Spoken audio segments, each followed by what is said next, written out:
처음에 다니엘 기도로 시작할 때 나름대로 생각했던 게 뭐냐면 아까 두 가지 얘기하시더라고요. 과연 영상으로 될까? 성도들이 모일까? 라고 하는 그런 의구심이 있었는데 저는 이제 4년째 이제 시작을 하고 있습니다. 처음에 그런 마음 때문에 할까 말까 고민을 했었는데 일단 해보자 라고 하는 그런 마음으로 시작을 했습니다. 근데 놀라운 일이 벌어졌습니다. 저 같은 경우도 영상으로 될까? 전 기본적으로 영상으로 뭘 하는 걸 너무나 싫어해서 안 될 것이다 라고 하는 그런 확신이 있었는데 막상 해보니까 이게 은혜가 있더라고요. 찬양 듣기만 할까? 과연 할까? 라고 생각했는데 찬양도 은혜가 있었습니다. 말씀을 통하여도 은혜를 받았고요. 성도들은 올까 고민을 했습니다. 놀라운 일이 벌어졌습니다. 처음 이틀 3일 안 나오다가 소문이 나서 괜찮다, 은혜가 있다라고 하는 그런 이야기를 듣고 성도들이 거의 한 90% 정도는 온 것 같아요. 저희 교회 같은 경우는 이제 금년 9월 1일부터 단일 기도를 준비하는 마음으로 9월 1일부터 벌써 저녁 기도를 시작을 했고요. 그런 가운데 은혜를 사모하고 있습니다.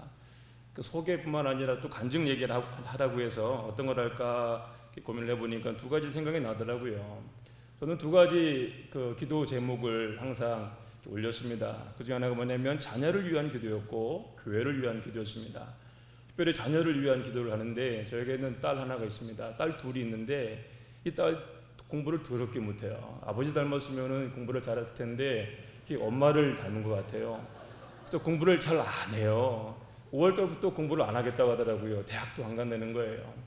그래서 그 딸을 위해서 하나님, 얘가 제대로 된 삶을 살기를 원하는데 좀 도와주십시오 라고 하는 기도 제목을 아랬죠. 근데 5월달쯤 되니까 이제 대학을 자기는 안 가고 자기 마음대로 원하는 대로 살고 싶다는 얘기입니다.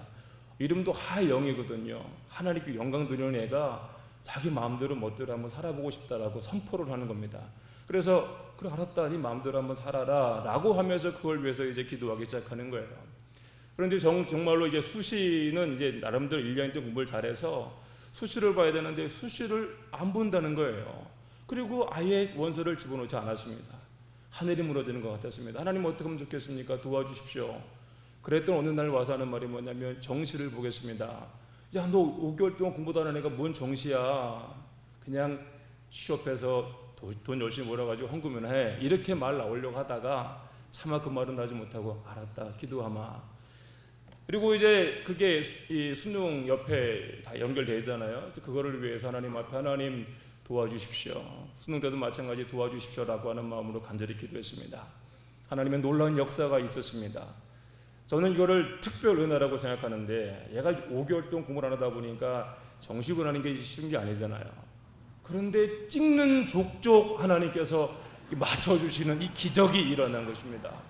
그래서 자기가 원하는 그 점수를 딱 되는데 나름대로 제가 원하는 학교가 있었어요.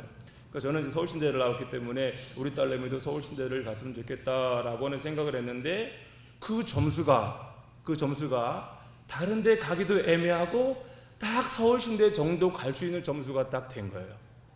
그런데 막상 지원을 했는데 이게 탁 떨어진 거예요. 그런데 후보로 11 후보가 됐습니다. 그런데 작년도를 보니까 7위까지밖에 안 된 거예요. 거의 안 돼. 하나님 어쩌면 좋겠습니까? 기도를 했는데 그러나 믿습니다, 도와주십시오. 바라보면서 기도를 했습니다. 놀라운 일이 벌어졌습니다. 역사상 처음으로 후보 13번까지 되는 거예요. 그래가지고 11번 합격을 했습니다. 지금 서울신대 잘 다니고 있습니다. 교회를 위해서 기도했습니다. 저희 교회는요, 우리 동해에 오신 분들은 알겠지만 교회가 막혀있는 교회입니다. 지역이요, 예전에 4만 명, 5만 명이 살던 그런 지역이었는데 지금 3천 명 살고 있습니다.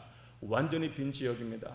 생활보호 대상자들이 거의 대부분이고요, 거의 알코올 중독 이런 사람들로 가득 찬 곳입니다.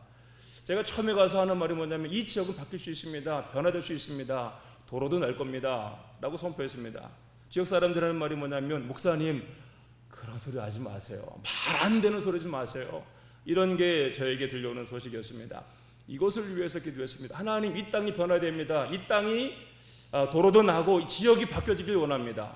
그것을 위해서 기도 제목을 놓고 기도하기 시작했습니다. 1년, 2년 기도하기 시작했습니다. 놀라운 일이 벌어졌는데 국토부에서 이제 전국에 6개 군데인가 샛들마을 사업이라고 하는 것을 이제 계획을 냈습니다. 동해가 지원을 했는데 세상에 지원을 너무 공무원들이 엉망으로 해서 이게 도저히 안 되는 거예요. 하나님 뜻이 있는 줄로 믿습니다. 하나님 도와주십시오. 하나님만이 하실 수 있습니다. 심사위원들이 왔는데 놀라운 일이 벌어지는 거예요. 장로님, 집사님, 제가 목사라고 딱 가보니까 이분들이 티를 안 내요. 그런데 목사가 장로, 집사 보면 알잖아요. 불러놓고 장로님이시죠? 집사님이시죠? 네. 안 되면 알죠? 협박을 했습니다. 공무원들도 다 포기했는데 그런데 그게 된 거예요. 그래서 이제 저희 3년 전부터 샛들마을 사업이 진행이 되고 제가 추진위원장으로 이제 봉사하고 있는데 이 바란동이라고 하는 동네가 완전히 죽어버린 동네고요. 사람이 살 수 없는 동네고 집들이 다닥다닥 붙여 있어서 도로가 날 수 없는 그런 상황입니다. 그런데 그곳에 하나님의 역사로 인하여 그 옛날 집들이 다 헐려지게 되고 저희 교회 뒤 옆으로 도로들이 지금 나쁜 상황, 지금 공사 중에 있습니다.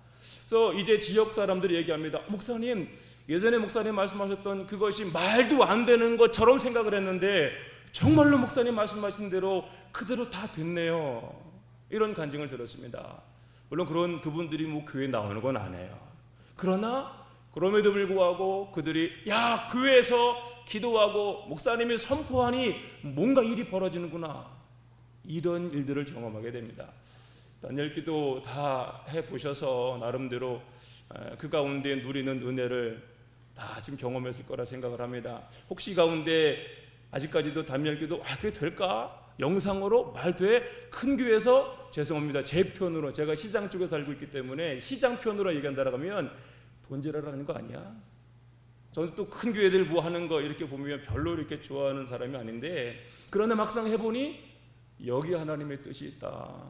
그리고 아까도 이렇게 김원호 목사님 뵈고 또 우리 김 목사님 이렇게 뵈니까 한 4, 5년 이렇게 뵈니 맨날 저는 저를 모르시지만 전 되게 맨날 본 것처럼 그냥 되게 친해 보이더라고요.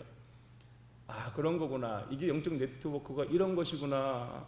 서로는 교단은 다르고 모든 것들은 다르지만 그러나 기도하는 가운데 하나가 되고 그 가운데 하나님의 역사를 경험한다라고 하는 것, 이것이 이 시대 가운데 하나님이 우리에게 주시는 축복이 아닌가, 그렇게 저는 믿습니다. 여러분들도 금년 한 해도 이번에도 다니엘 기도가 시작이 될 텐데 그것을 통하여 오늘도 우리 가운데 일하시기로 정말로 마음 깊숙이 원하시는 그 하나님의 그 뜻들이 우리 모든 교회들을 통하여 이루어지기를 저도 기도하겠습니다. 고맙습니다.